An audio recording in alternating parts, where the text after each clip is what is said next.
have all 12 teams paired up, ready to go.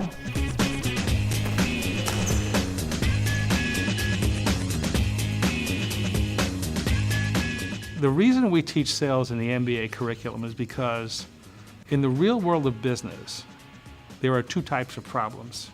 So this is actually the most critical round. You either put yourself on a trajectory to win, or you end up in a hole that you spend all the rest of your time trying to dig your way out of. Not enough orders and everything else. Team 10 has submitted. In this sales class, it's about not enough orders.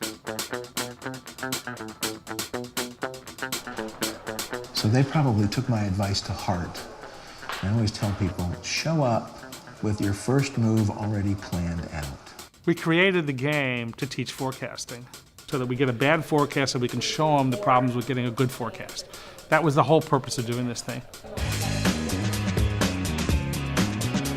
Levers.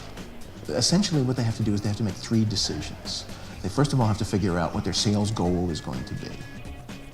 Then they have to set quota across 3 different regions. And the final decision is personnel. How many sales managers and how many reps are you going to deploy to these regions to make your quota? All we have to decide is... We try to create in the simulation the environment in the sales force. It's very interesting. We're going to judge you on how much you make and how much you book and how successful you are. And by the way, we want you to forecast. And we do this thing, and all of a sudden, the class is on fire. All right, we have 9 minutes, so let's agree to come to a decision with 3 minutes to go. Okay, cool. Oh, you're right. Blood comes up. People get really excited about competing in this thing. Why was it like... We didn't know we were going to get that effect, and when we got it, it was just gravy for us. It was really good. They have a maximum of 10 minutes to read the results, do additional analysis, modify their budgets, and then submit a feasible plan.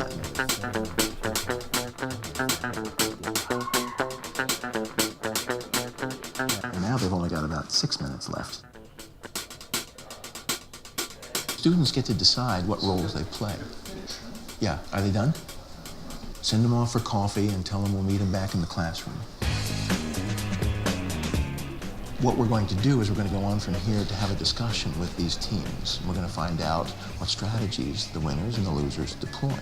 How did you decide what decisions you would make, who you would hire, where you would deploy your resources, what number you would shoot for, and how you would make that number?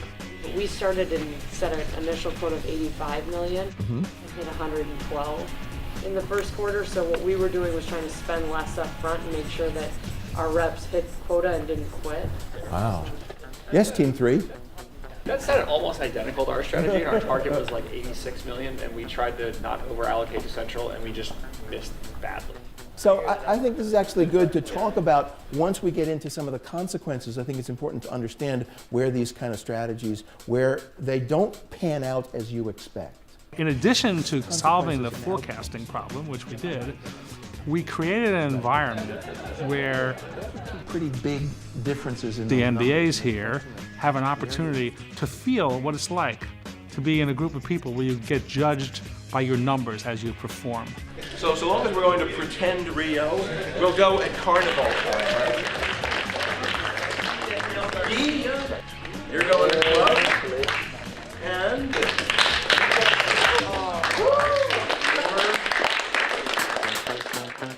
Game over. I don't know what happened.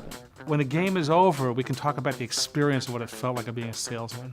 And that is something they get. I think the system's faulty. It must be the system. I love learning. Our planning was impeccable. We crushed them with 3 heads of